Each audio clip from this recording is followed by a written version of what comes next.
वो ये कह रहा है कि 700 बिलियन डॉलर की जो चीज है मैं वो $25 में भी नहीं लूंगा। ये लोगों के लिए कान खड़े हो गए, ये क्या कहना चाह रहा है। उसने जो दो बातें की वो बड़ी इंटरेस्टिंग है, ये बड़ी अहम है हम लोगों के लिए भी, कि जो लोग कहते हैं कि जी रियल स्टेट में कुछ नहीं है या एग्रीकल्चर में कुछ नहीं है और सब कुछ जो सा क्रिप्टो में है, उन लोगों के लिए ये बड़ा इंटरेस्टिंग एलिमेंट वो बता रहा है। बिस्मिल्लाहिर्रहमानिर्रहीम। अच्छा, ये हमारे बिटकॉइन के बारे में लोग बड़े जज्बाती हो जाते हैं, उसके बारे में कुछ कहा जाए।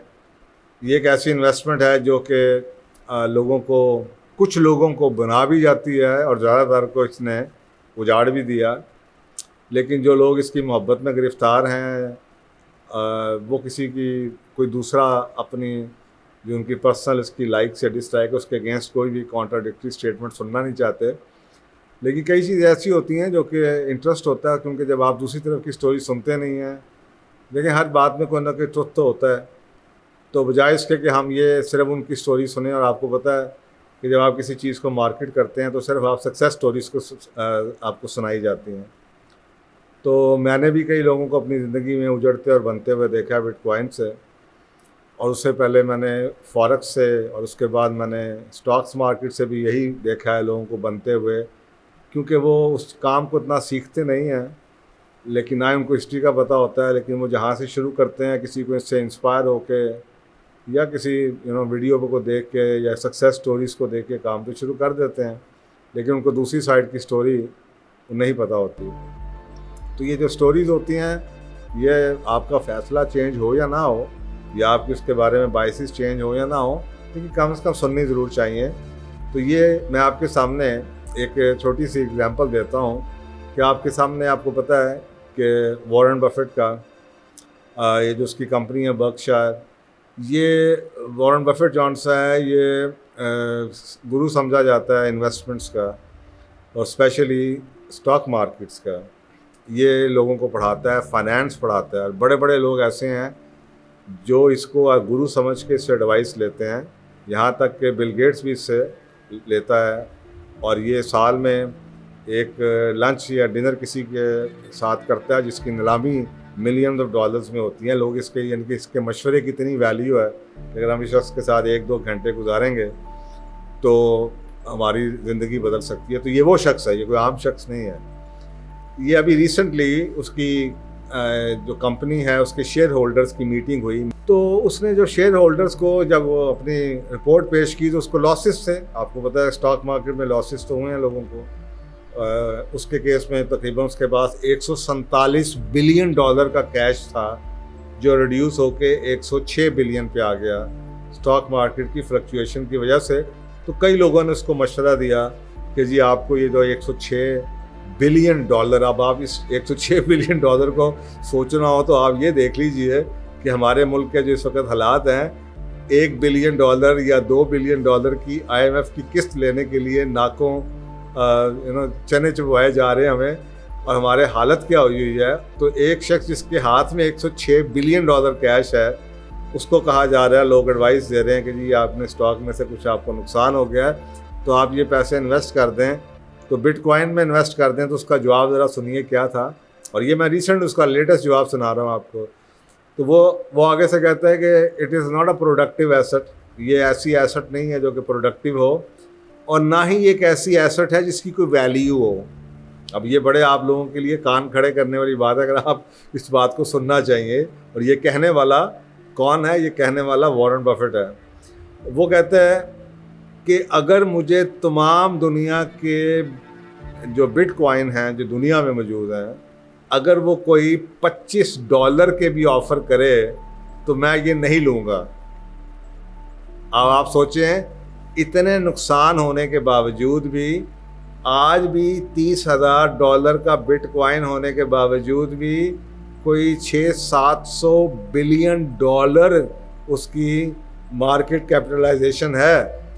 यानी कि वो ये कह रहा है कि 600-700 बिलियन की जो चीज़ है मैं वो 25 रुपये में भी नहीं लूँगा, इसलिए कि उसकी कोई वैल्यू नहीं है, वो प्रोडक्टिव नहीं है। ये लोगों के लिए बड़े उस कान खड़े हो गए, ये क्या कहना चाह रहा है। उसने कहा कि जी it does not produce anything, इससे कोई टेंजिबल चीज़ प्रोड्यूस नहीं होती। मैंने अगर इसको बेचना हो तो पहले मैं इसको बेचूंगा और फिर जो हाथ में पैसे आएंगे मैं उससे कुछ खरीदूंगा। इसका मतलब है इसकी अपनी कोई वैल्यू नहीं है। मैं इसको पहले कैश करवाऊंगा डॉलर में और डॉलर से कुछ खरीदूंगा, तो इसकी अपनी कोई वैल्यू नहीं है। एक तो उसने ये बात कही। दूसरे उसने ये कहा कि लोगों ने कुछ आगे से ये भी बोला कि भाई ये तो आपको देख लें कितने सालों में कहाँ से कहाँ निकल गया और आगे बहुत आगे जाने वाला है, 5 साल में 10 साल में। उसने कहा कि चाहे ये ऊपर जाए या नीचे जाए, I am pretty sure it does not produce anything, full stop. यानी कि लोगों का मुंह बंद करा दिया कि आप मुझे ये लालच ना दें, ये ऊपर जाएगा नीचे जाएगा।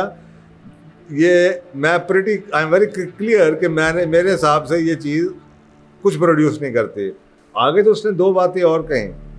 उसने जो 2 बातें की वो बड़ी इंटरेस्टिंग है। उसने ये कहा कि अगर आप मुझे ये कहें कि पूरे अमेरिका के अंदर जो फार्म लैंड है, यानी कि जो ज़राअत की जगह है, ज़मीन है, अगर आप मुझे उसका 1% का भी स्टेक दे दें, ये बड़ी अहम है हम लोगों के लिए भी, कि जो लोग कहते हैं कि जी रियल स्टेट में कुछ नहीं है या एग्रीकल्चर में कुछ नहीं है और सब कुछ जो सा क्रिप्टो में है, उन लोगों के लिए ये बड़ा इंटरेस्टिंग एलिमेंट वो बता रहा है।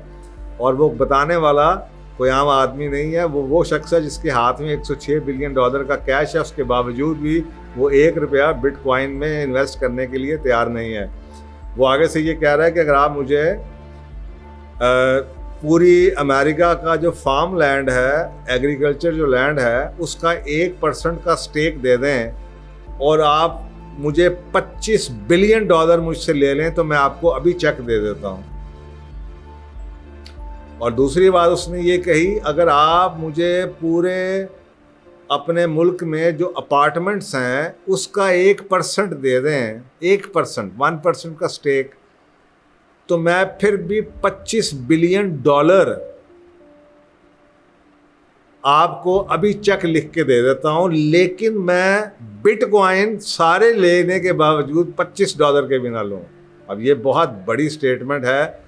कहाँ पे $25 और कहाँ पे $25 बिलियन, कहाँ पे पूरे के पूरे बिटकॉइन और कहाँ पे 1% stake in the apartments and 1% stake in the agriculture land.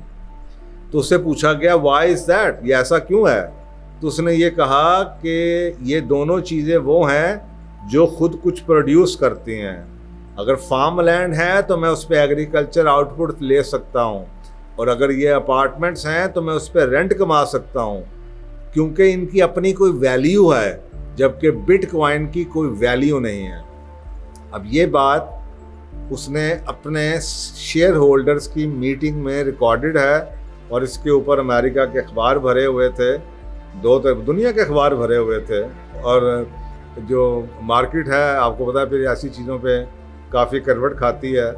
तो और नीचे इतना बड़ा बंदा अगर ऐसी कोई बात कर दे, सब जगह के वो मार्केट जो वॉलेटाइल होती है तो वो इन चीज़ों को रिएक्ट करती है कि यार इतना बंदा, एक आदमी इसको लेने को तैयार नहीं है, ये उसके बारे में ये कह रहा है। तो that could be one of the reasons कि ये जो रिसेंट आपको बिटकॉइन की कीमत नीचे होती नज़र आई है।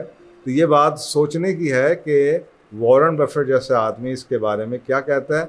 मेरी और आपकी अपनी बायसेस या अपनी चॉइसेस, 1% वर्सेस 2%, ये तो आर्गूमेंट्स और काउंटर आर्गूमेंट्स होते रहेंगे। तो आई थॉट कि मैं इसके बारे में आपको, ये एक second side of the story है। जो आपकी साइड ऑफ द स्टोरी है वो बिल्कुल ठीक है, आपको 10 बंदे वो भी मिल जाएंगे जो कि आपको कन्विंस करेंगे कि जनाब ले लें, लेकिन आप उनकी हिस्ट्री ज़रूर देखिएगा कि वो कौन लोग हैं जो आपको ये बता रहे हैं। और ये बंदा, ये सारी ज़िंदगी इसने, 91 साल इसकी उम्र है, 91 ईयर्स उम्र है, और इससे ये गुरु है उस चीज़ का, और जिस चीज़ के बारे में वो ये कह रहा है। ठीक है, उस ज़माने में लोग टेंजिबल चीज़ों में बिलीव करते थे, नई नस्ल के कुछ और व्यूज़ हैं। इंशाल्लाह इसके ऊपर बाद में हम बात करते रहेंगे अगले प्रोग्राम्स में कि जी क्या बदला और कैसे बदला। लेकिन ये एक साइड ऑफ द स्टोरी जो कि बहुत अहम है, आपको पता होनी चाहिए। Thank you.